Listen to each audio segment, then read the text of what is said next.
Selamat pagi, salam sejahtera untuk kita semua. Perkenalkan, nama lengkap saya Maria Immaculata Tambitu, NIM 20204402991, Prodi Akuntansi semester 7B. Video ini adalah salah satu syarat saya untuk mendapatkan nilai UAS Sistem Informasi Manajemen. Di sini materi yang akan saya jelaskan yaitu yang pertama, sistem informasi akuntansi, sistem informasi pemasaran, sistem informasi sumber daya manusia, sistem informasi manufaktur, sistem informasi keuangan, sistem informasi eksekutif, dan sistem pendukung keputusan yang baik. Sistem informasi akuntansi dapat diartikan oleh beberapa para ahli, yaitu yang pertama menurut Mulyadi, yang diartikan sebagai organisasi, formulir, catatan, dan laporan yang dikoordinasi sedemikian rupa untuk menyediakan informasi keuangan yang dibutuhkan oleh manajemen guna memudahkan pengelolaan perusahaan. Yang pertama, sistem informasi akuntansi. Pengertiannya adalah sistem yang dirancang untuk mengumpulkan dan menampilkan informasi akuntansi sehingga angkutan dan eksekutif perusahaan dapat membuat keputusan yang tepat.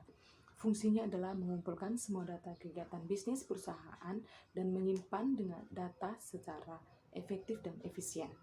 Kemudian, mengambil data yang diperlukan dari berbagai sumber dokumen yang berkaitan dengan aktivitas bisnis.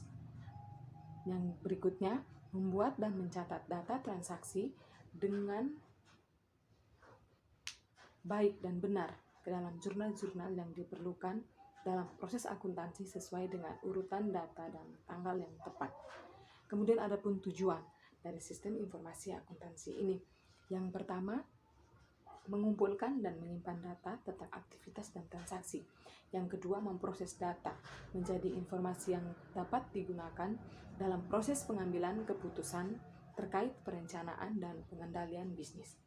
Contohnya ialah satu, sistem akuntansi manajemen. Yang kedua, sistem akuntansi persediaan. Dan yang ketiga ialah sistem akuntansi non-profit. Akuntansi non-profit ini merupakan contoh dari sebuah sistem akuntansi untuk organisasi nirlaba yang memiliki ciri spesifik dari persyaratan pelaporan. Adapun keuntungan dan kelebihan dari sistem akuntansi. Yang pertama, kelebihannya yang pertama ialah sistem informasi akuntansi dalam perusahaan yang sudah didukung oleh teknologi informasi merupakan bagian dari sistem yang ada yang dapat memberikan informasi bagi semua tingkat manajemen, proses pengolahan data yang tepat, dan memiliki tingkat akurasi informasi yang tinggi. Kemudian efisiensi sumber daya manusia. Adapun kekurangannya antara lain yang pertama, adanya penyalahgunaan teknologi. Yang kedua, kesalahan berantai merupakan kesalahan-kesalahan di segenap sistem aplikasi. Pemrosesan yang tidak logis, ketidakmampuan menerjemahkan dan kebutuhan pemakaian ke dalam persyaratan teknis. Yang kedua adalah sistem informasi manufaktur, yang merupakan suatu sistem berbasis komputer yang secara fungsional mendukung dalam manajemen urusan perusahaan yang berkaitan dengan manufaktur produk. Manfaatnya adalah arsip dari perusahaan lebih terstruktur karena telah menggunakan sistem basis data. Hasil produk perusahaan menjadi efisien. Dengan sistem informasi manajemen, perusahaan dapat lebih cepat untuk memperoleh informasi yang relevan, aktual, dan terpercaya. Kelebihan dan kekurangan sistem informasi manufaktur. Kelebihan yang pertama ialah kepuasan pribadi. Yang kedua, kebebasan dan fleksibilitas. Dan yang ketiga, sifatnya kerahasiaan, seluruh laba menjadi hak milik. Kekurangannya ialah yang pertama, sumber keuangan yang terbatas, kelangsungan usaha yang kurang terjamin, kesulitan dalam manajemen, tanggung jawab pemilik tidak terbatas. Yang ketiga, sistem informasi pemasaran merupakan suatu terdiri dari orang-orang, peralatan, dan prosedur-prosedur untuk mengumpulkan, menganalisis, mengevakuasi data yang tepat, akurat, dan dibutuhkan bagi para pembuat keputusan pemasaran. Fungsinya adalah pihak perusahaan akan dimudahkan dalam hal mengontrol perkembangan bisnisnya, membantu memudahkan setiap sistem informasi yang dimiliki perusahaan dan fungsi unit tersebut pada intinya adalah untuk mengumpulkan dan juga mengelola berbagai informasi strategi pemasaran. Yang kemudian, sistem informasi manajemen sumber daya alam. Sistem informasi sumber daya alam manusia merupakan sebuah bentuk interseksi atau pertemuan antara bidang ilmu manajemen sumber daya manusia dan teknologi informasi. Manfaatnya ialah, pertama, meningkatkan efisiensi. Diterapkannya teknologi dalam suatu sistem tentunya mampu meningkatkan sisi efisiensi perusahaan, baik itu dari sisi performa hingga waktu. Manajemen data dengan menggunakan sistem informasi SDM, tim HRR sudah tidak perlu lagi menyimpan ribuan data berkas secara manual, tetapi seluruh data tersebut dapat disimpan dalam suatu file dan mudah untuk dilacak dan diperbaharui. Meningkatnya produktivitas bila perusahaan berhasil menghabiskan waktu dalam perusahaan yang bersifat dan karyawan juga bisa melakukan perjanjian antara yang lain dengan perusahaannya. Sumber daya manusia, sistem manajemen sumber daya manusia merupakan suatu kompetensi manajemen sumber daya manusia dan teknologi informasi. Dan berikutnya, sistem informasi keuangan. Sistem informasi keuangan adalah sistem informasi yang dirancang untuk menyediakan informasi mengenai arus uang bagi para pemakai di seluruh perusahaan.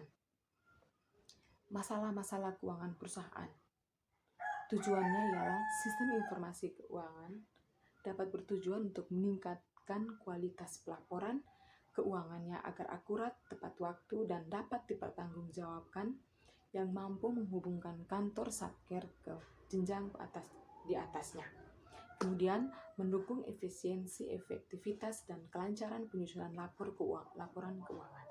Dan yang berikut, sistem informasi eksekutif.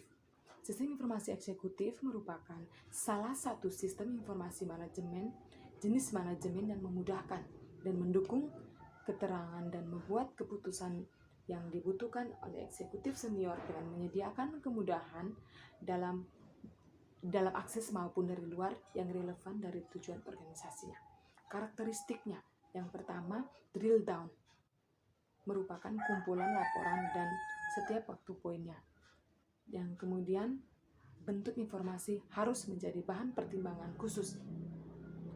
Kemudian, akses status, setiap informasi harus mudah untuk diakses kapan saja, serta terdapat notifikasi khusus. Yang berikutnya, berbagai faktor yang dapat berkaitan dengan kreativitas. Kemudian, sistem informasi pendukung keputusan.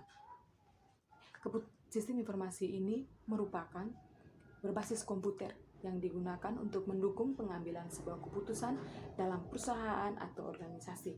Tujuannya adalah membantu dalam menyelesaikan permasalahan yang dibentuk secara semi-struktural. Yang kedua, mampu mendukung aktivitas manajer dalam pengambilan sebuah keputusan dalam suatu masalah. Kemudian, mampu meningkatkan efektivitas, bukan tingkat efisiensi dalam pengambilan keputusan. Tahap dari sistem pendukung keputusan mendefinisikan masalah, pengumpulan data atau informasi yang relevan saling berkaitan. Kemudian menentukan alternatif berupa solusi yang dapat membentuk dalam presentasi. Demikian presentasi dari saya. Sekian dan terima kasih.